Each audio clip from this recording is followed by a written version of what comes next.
that we, Thing.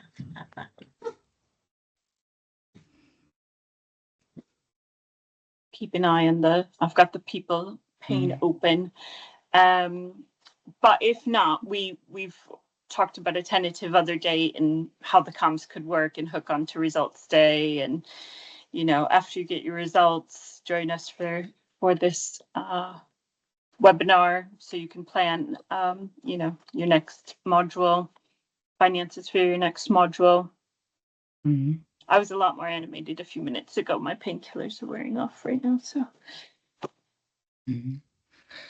I remember the last time I asked student comms to send out, not an email, but like a bulletin board to all students, not just STEM, because I thought it was relevant to everyone. That might have drawn in more as well. Oh yeah, I had mentioned that about widening it out to all 4 faculty's students. Sorry, I didn't ask Zachary and Elise and Haider if we wanted to do that if we did reschedule.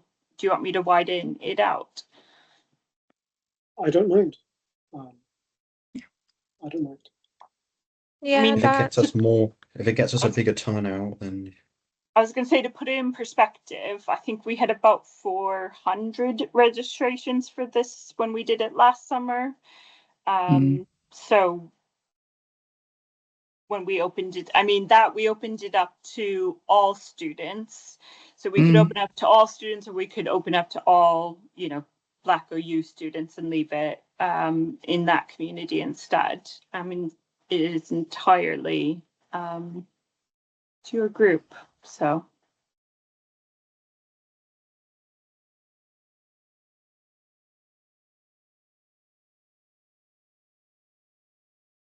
I think we can open it up to all Black students. That way we just still stay in line with our objective of the Black STEM Hub. Yeah.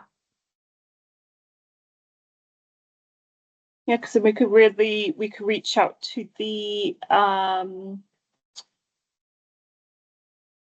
through that mailing list. I keep getting emails from Nicole. It's not the EDIA list. It's not the Black History Month mailing list, but they use. Oh my gosh, I'm sorry. It has been a very long week. My brain is a little tired of thinking of new. Well, it's not new. It's not even recalling. Never mind. There's a mailing list. I will start typing it in and it'll pop up. But that we could put it out through, because a lot of the staff on there are also part of some of the student groups. So I think that we should maybe think about adding that to our comms list anyway. I think it's here we go. You've got one. All right. We've got one student. I'm going to turn my camera off then, and Zach and Elise, you can take over.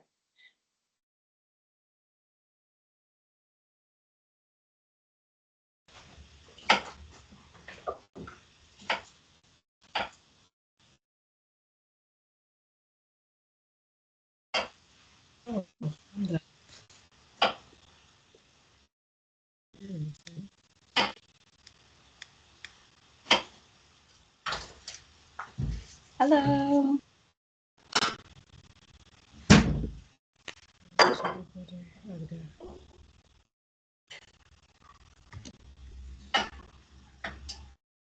Who's kicking off?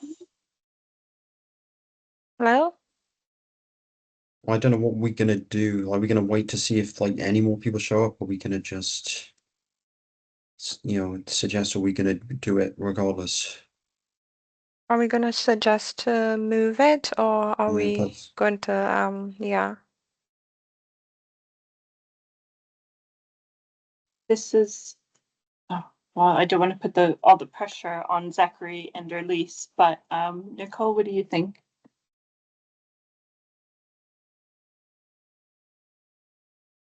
We were thinking about changing it to July. Oh, Nicole, your mic is mute. Yes. it's a hard one, is it? I don't know. I mean, Hader, you're obviously our guest of honor. Um, would you be willing to come again? Sure, yeah. We've already discussed this. I've looked at my calendar, Okay. and the 23rd of Mm. July is fine for me. Yeah. I mean, this was designed to be interactive, so there are places where there are polls and things like that. Yeah, and that so wouldn't work. and the Yeah, time was designed to be devoted to discussing some of the answers and so on. So yeah, having more people. It's difficult to run it. Yeah, just as a lecturer. Yeah, I agree. Then I think I would say, there's yeah. two options. We could wait till 10 past, see if anyone shows up, give them a last chance, and then we could either do it like a very short version, no interactivity, literally just run through the slides and record it, and that's a resource, and that could serve as like a teaser for the July event. We do it in like 10, 15 minutes, no interactivity, or we can just reschedule it.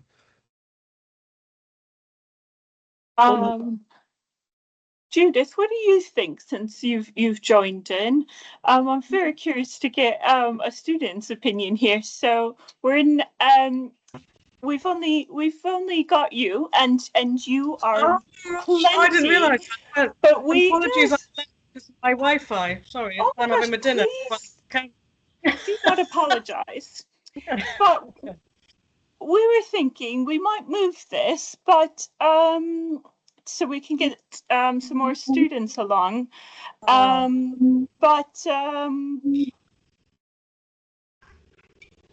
what am I asking? I'm sorry, I'm very.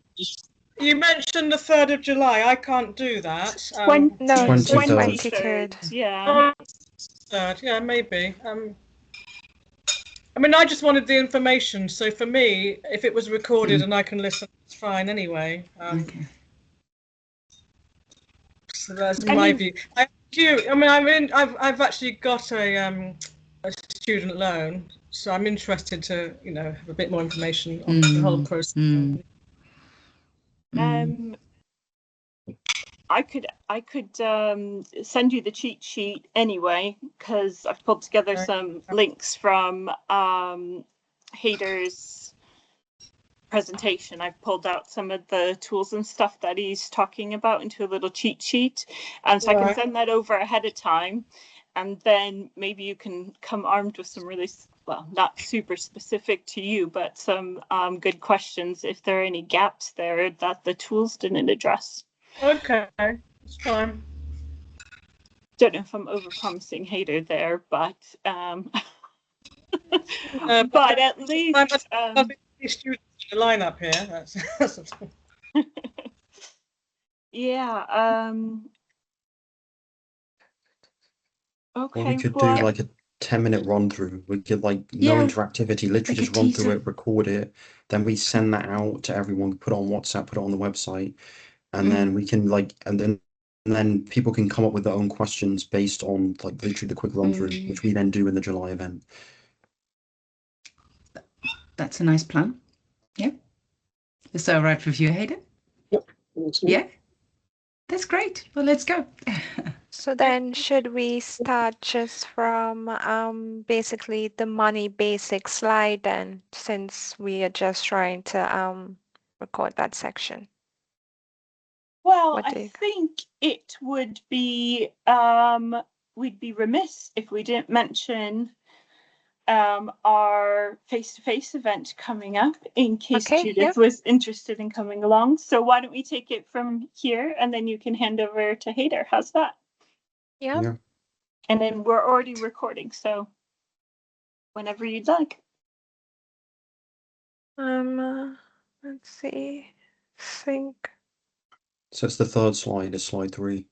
Yeah, I just saw it there. So did you want to take, because you were going to take the beginning, or do you want us both to do it? We can both do it. You can see what else. Hi, Judith and everyone. Judith, we've met you on our Friday drop-ins already. Yeah, nice to see you again. Thanks for coming. So we have an upcoming event that we are excited to announce. It is hosted by the Black STEM Hub, and it's a face-to-face event. It's happening on the 11th of July at the Milton Keyes campus. There may be speakers which would also be recorded if it is you cannot attend the in-person event. At the event you will get to tour the campus, enjoy a lunch, and connect with others from the Black STEM Hub as well as other Black communities at the OU. The travel compensation as well will be given. I believe that is up to £100 is available, but it is a first come first serve basis. So if you're interested, you can register through the mailing link or through the WhatsApp mailing link. And if you have any questions about the event, please feel free to ask via WhatsApp or the Black STEM Hub email. I will hand you over to Zachary if he has anything else to say about the summer event. So the few things I clarified, the 11th is a Saturday for those of you who are not the best with working out what days are on. So it's a weekend. So if you do work a standard work week, you should be off, hopefully. And also, just in case you have got children, unfortunately, not be able to provide childcare facilities. So if you've got children, please make sure that you arrange your own childcare before bringing them along, because we're not going to have any facilities to look after them, and it would be a safeguarding issue for you to just have them roaming around campus alone. We will be offering catering. So on this sign-up form, I believe there'll be something to do with your dietary requirements or needs, and we're looking at most likely doing packed lunches as opposed to a buffet style lunch, purely because it's easier to substitute items at the last minute, and if we end up over ordering food, it's easier for us to dispose of it, so there'll be less waste. And possibly we might be ordering in some tote bags and an opportunity for you to have printed photos for the day to make some memories. You'll get a chance, if you're part of the Black STEM Hub, to become a part of our greater research project, which will hopefully in the long term reduce the awarding gap and see more students such as yourself gaining success and reaching new levels academically. And I think that's roughly it. We've covered. Any more questions after you filled out the form, don't hesitate to contact us on the website or through the email that's in the chat. Yeah. Should we move on to Haider then? We'll just get started. It's going to be a quick run through, just to kind of get a taste for things and information. Thanks, Zachary. Hello, everyone. My name is Haider, and I'm a senior lecturer in marketing in the Faculty of Business and Law. I've been at the OU since 1999, so a long-term resident, as it were. And based on the work I've done for the faculty around issues to do with finance and so on, I'll talk you through some basics regarding money and touch on topics such as the student loan and so on. So bear in mind, this is just a general overview. I'm not here to give financial advice, and many of the issues will require a knowledge of your personal circumstances. So bear that in mind, that I'm making some general comments. I'm not giving advice for specific circumstances, which will apply to most of you who are interested. So let me just actually navigate back. In terms of my background, yeah, so educationally, my first degree was from LSE in economics, and my final degree was from Imperial College in Management. And HaiderAli.com has stuff about my research and teaching and so on. And this little graphic is one of the more recent courses that I've created. It's a short course on starting your own business. And I think what I mentioned last time I spoke to this group was that this particular short course also covers having a side gig and informal ventures, shall we say. Okay, so moving on then to the fine print. So I'm looking at the broad issues, the big questions. Again, perhaps providing education rather than advice. And I do give links to calculators and other tools you could use to help make various decisions. So starting off from the basics, as it were, there are a lot of apps and tools available, often linked to the bank you might be banking with via their apps, which allow you to monitor your income and expenditure. And I just wanted to clarify some of the terminology that on the one hand, you've got money coming in, which is any income, net income after tax. Some people might be drawing on pensions, and then you might have benefits, grants, and so on. So that's the money that you have to work with. It might also include, say, subsidies from parents for some of you, and that would be regarded as money coming in. And then on the other side of the income and expense sort of statement, you've got the money going out, which is things like rent, bills, food, and so on. Now, there are a couple of other terms drawn from the accounting discipline, as it were, which is that some of your expenses that we've referred to are going to be fixed. So they're the same every single month, like the rent, loan repayments, and so on. But then there are variable ones, okay, which go up and down month by month. And the usefulness of that distinction is that you have some short-term control over your variable costs. You have some control, for example, over how much you spend on entertainment and so on, or how you might budget for using cheaper ingredients in your cooking rather than more expensive ones, for example. Okay, now this is an important sort of issue because it trips people up sometimes, that sometimes people look at their income and expenditure on, say, an annual basis, and they feel quite happy that overall more money is coming in than is going out. But the trap here is that for many people, the income and expenses are actually quite variable month by month. And so setting up a budget which identifies how much you've got coming in on a month by month basis can help identify when there might be deficits. So for example, the month in which an insurance policy is due to land, well, the expenses in that month are going to be quite lumpy compared to the other months. And for that reason, knowing when that's going to happen is helpful because it allows people to budget for that lumpy expense.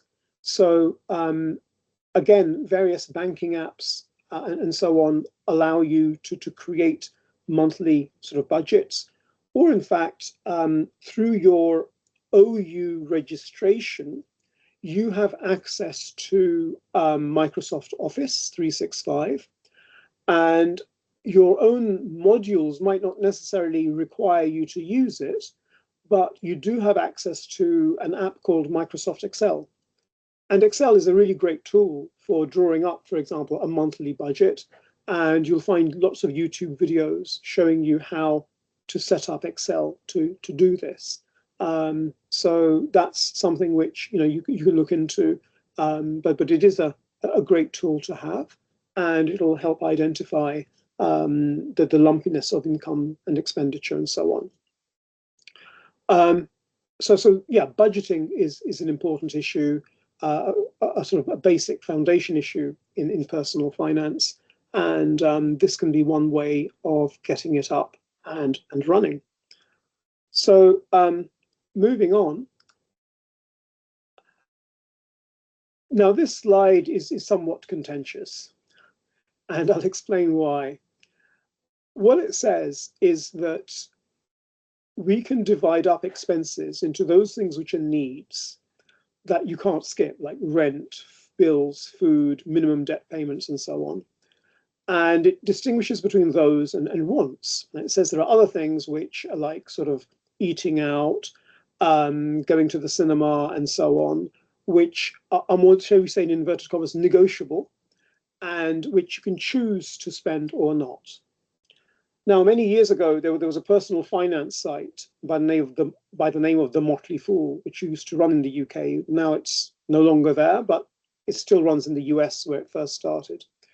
And I remember reading lots and lots of posts by people who were having money problems. And typically what they would do is they would post onto this site their budget, or their income and expenditure sort of statements and so on. And typically the way the story would work is that somebody would say, look, I've got debt problems, and here's my income and my expenditure. And someone else would come along and say, oh, you've got a Sky subscription for satellite TV, and you could immediately cut that and save so many pounds per month. And then the person who had the debt problems would come back and say, well, no, I mean, that's my only form of entertainment. There's nothing else I do for fun. For me, that isn't a want, it's a need. And that's something which I did want to stress to you, that it's not black and white as to what are needs and what are wants. It may sometimes, when people talk about it, come across that way, but there are grey areas that one person could regard something as being entirely optional, purely for pleasure and so on. Someone else might say, well, no, it isn't. I really rely on this. For example, things like pets and pet food. For some people, the pet might be a really important source of emotional support. For someone else, it's just something that you have for fun. So, there are grey areas here. I don't want to misguide people by saying, oh yeah, it's a neat distinction between needs and wants. It is something which is negotiable.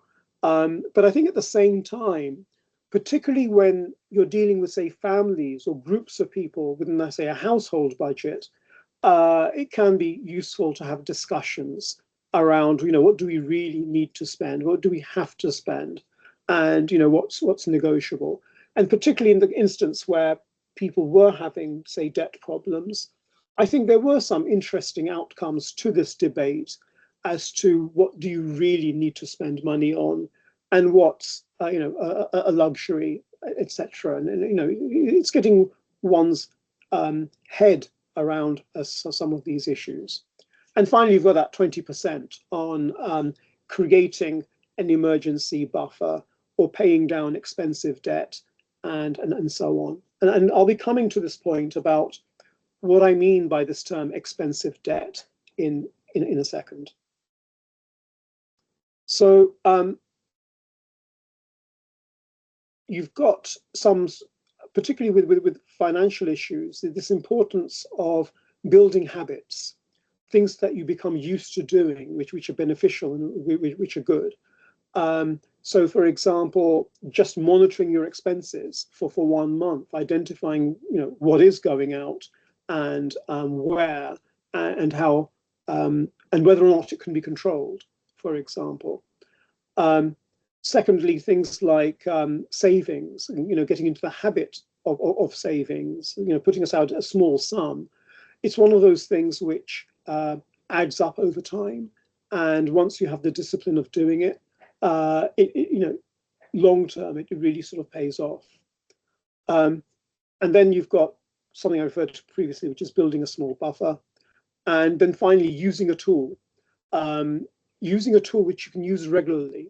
And I'm guilty of this as much as anyone, that with the best intentions, you start using a particular tool, and then after a few weeks or a few months, you just give up on it. You don't use it regularly. So finding something that works for you, I think, is really important.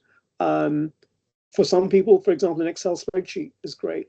For other people, they might, go into an app store and then find a budgeting tool which looks good, and they download it and they use that instead. So what tool you use isn't really the issue, but having some mechanism for monitoring income and expenditure, I think, is a really good habit to develop. There's that also saying, which is that if you can't monitor something, then how can you possibly control it? Now, this is what I meant about expensive credit. And the issue here is that overdrafts particularly can be super expensive. You're talking about up to, say, around 40%. And what I mean by an overdraft is where you've got, for example, some money in your account, suddenly an insurance bill is taken out by the insurance company through direct debit, and let's say they take out the entire lump sum, and suddenly you're in deficit. There's a minus figure in your on your bank statement, and there the high street banks typically are charging eye-watering sums on a daily basis, and that's really the issue when I was talking earlier about budgeting, not to be in a situation where you're paying those really sort of large sums.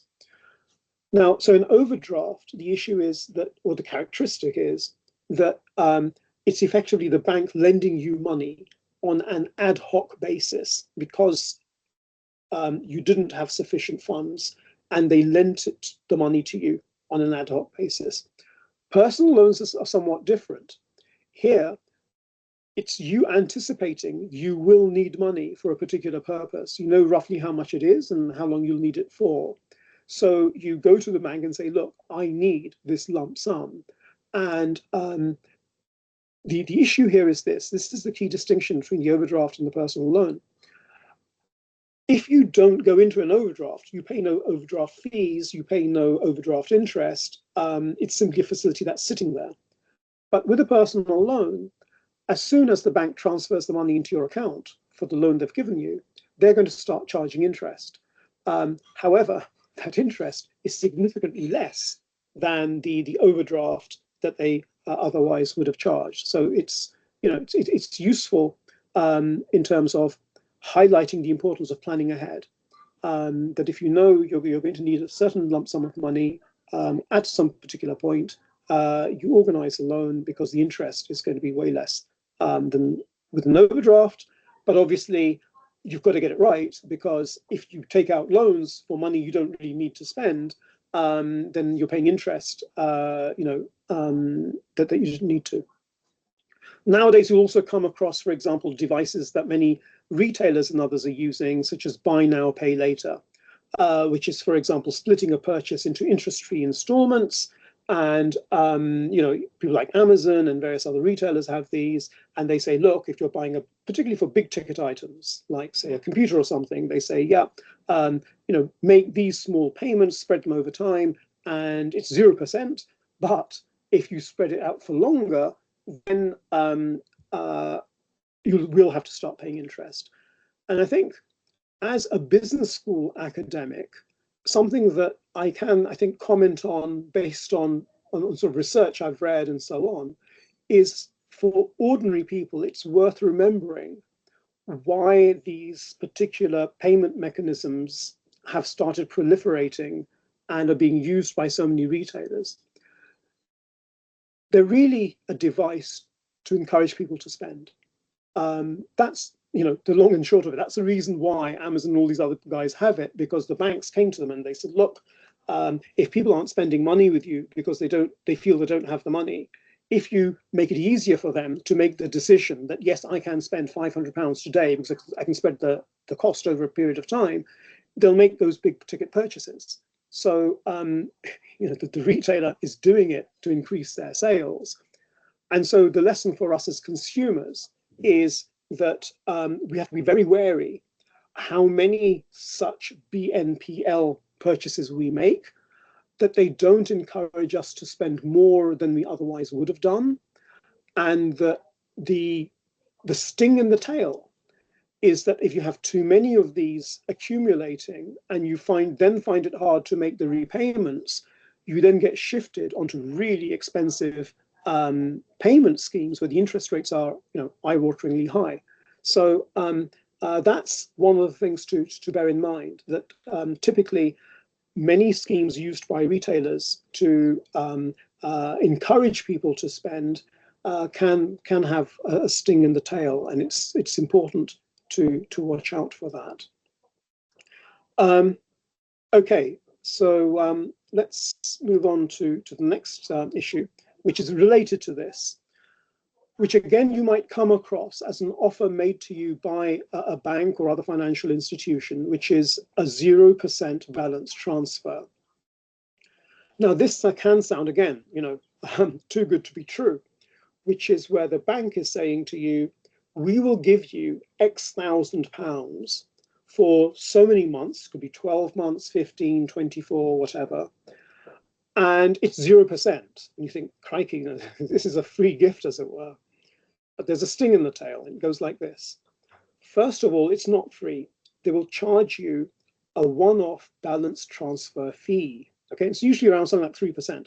Now, again, it's a fraction of the 30% for the overdraft I was talking about, but it is there. Okay, it is a, it's not free. There is a cost attached. The other thing is, and again, where budgeting becomes so important, especially if you have something like this going, when the 0% time period comes to an end, the debt reverts to something like 24% a year, which is pretty tough. So you do need, in terms of your budgeting, to say, okay, if I am taking on a 0% balance transfer, then I've got to make sure that the last month of this transfer period, this promotional period, I've got enough to pay the whole thing off, or I'm paying off enough every month that when the deal ends, I'm completely clear. So again, there are ways to save, for example, on debt expense and interest expense, but they'd all require a certain amount of discipline and getting an alert going in your diary or your calendar or something like that to make sure that suddenly there's not this debt which originally you thought was 0%, but then suddenly they start hitting you for 24% interest per year. So and again, that there are health warnings around this, that let's say you miss a payment, then suddenly the 0% deal gets cancelled and they start charging you interest. So reading the full small print with these can be quite important. Okay, and then moving on to the student loan, and there are various sites which have more detailed, comprehensive, and specific information. But just generally here, the loan is of two types: the tuition fee loan, which goes straight to the OU to help pay for the tuition fees, and then there's what's referred to as a maintenance loan, which helps people with their living costs while they're studying. And again, how much the loan is, depending on the level of number of credits you're studying and so on, are important variables. And they are contingent on people having a 25% intensity level for their studies. So there are some important variables here that I've identified. And again, it's worth reading into the guidance the OU gives. And there's some notes to this slide as well that you can check out. Now, this is something I think which is worth bearing in mind in broad terms. The first thing I'll want to say is that the terms of your loan do depend on when you took it out. Okay, so I can't give global advice. And any site you go to, where I think we are giving links here in the notes and elsewhere, and I think the Black STEM Hub group will be circulating some of those links as well. It becomes very easy to identify which year you took out the loan and what the terms would be based on that. And the title of this slide is "Repayment Works Like a Graduate Tax." And I think that's a fair description. It's not an ideal description, but I think it gets pretty much to the point, which is to say that your repayment of the loan is contingent on your income, and that if you don't reach the threshold levels of income, you don't make the repayments on the loan itself. Now, the interest the government is attaching to the loan, that keeps getting added. But the thing to bear in mind, which is why it works like a graduate tax, which is the argument that, let's say, for your entire career, you work in a sector, in an organization, in an industry, which is, say, pretty poorly paid, and you never make the threshold. Okay, if you don't make the threshold, then the loan is not repaid. they don't take the money away from you. So that's something to bear in mind. On the other hand, there are other factors to take into account that although it doesn't have an impact on your credit score, people who might be interested in giving you, say, mortgages and so on, they might want to check how affordable it would be for you to take out a mortgage, given the fact that you might have a loan outstanding, for example. So there are various factors to take into account. And you might see here in the small print, this is referring to Plan 5. So what it's saying is that the threshold is £25,000. If you're earning less than that, they're not going to take the capital repayments. But if it's more than that, they will. And here you've got 40 years until any remaining Plan 5 balance is written off, then it's gone. So 40 years after you took the loan out, whatever's left is written off. So again, I'm just pointing out the broad issues here, and I think the idea would be that for some of the links that we've given, you interrogate those to find out exactly what the impact will be on you regarding the repayments and liability for the repayments, for example.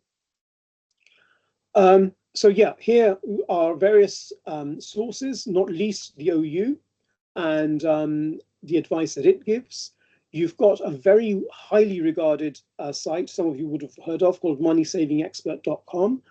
This is run by a financial advisor called Martin Lewis, and you can find videos by him on YouTube. If you just Google his name, I think it's Martyn and then Lewis. And on that particular website, you'll also see his name. He gives advice, and in his YouTube videos, he gives advice, and he really spells out in detail what the implications are of liabilities for student loans and their repayment and so on, and when it makes sense to repay the loan and when it makes sense definitely not to repay the loan. And then you've also got specific advice for Scottish students, because the regulations can be different for which of the 4 British nations you are actually living in. And then what I had as a piece of advice was, based on the things that I've covered, maybe try and see if you can take one small step to undertaking one of those things, such as, say, setting up a budget, for example, running a loan calculator for your numbers, or any of those other activities. As we were preparing for this session, and I was looking around what resources the OU had for its students, I came across this, and it seemed a really apt bit of advice to pass on, simply because the deadline for this initiative is next week. So we're recording this on the 18th, and the deadline is closed at midday, the 24th of June, 2026. So here are some scholarships the Open University has for Black students. So I'd recommend that people read this up to see what the criteria are, and if you're able or interested in making the application, then go ahead and do so. Actually, guys who are running this, I just realized I don't think we might have put in the link to this page. If somebody can put that in the chat, then that link will accompany this recording. So yeah, I thought I'd leave that with you. And yeah, so this was originally intended as a interactive session, and we did have various sort of polls and things, and space for questions and answers. But since this recording is going to be circulated, we'll stop here. So thanks if you've watched this all the way through. I hope you enjoyed it, and happy to field any questions at a subsequent time once you've had a chance to go through this. Thanks for watching. Have a great day. Bye. Thanks so much, Haider, for agreeing to speak here. And yeah, guys, make sure you watch this, because if we run the event, we're going to probably focus more on discussion based and answering questions. So we're not necessarily going to go through all of this in as much detail. But anyway, thanks so much, Haider, for your time and Thanks, for your knowledge Haider. and for speaking to us. It was really useful, and we can even hear it. Judith, did you enjoy that? Did that give you some insight that maybe you didn't have before? It did actually. I thought, oh, I don't know if it's anything I didn't already know, but it was actually useful because I'm obviously a mature student. You can't tell by the camera, but so a different stage. But I've got the loan. So that particularly, I mean, the stuff you said about these loans you get where it's it claims to be like 0% and all that, fascinating. Yeah, and I'll have a look at Martin Lewis as well. So thank you. Yeah. Okay, guys, if you're watching this, remember to sign up for the 23rd of June, where we're going to get more into the discussion of everything off the back of this video. And the summer event, don't forget, is Saturday, the 11th of July. We're going to start around 10, so aim to be in Milton Keynes by then. Thanks for coming, everyone. Thank you.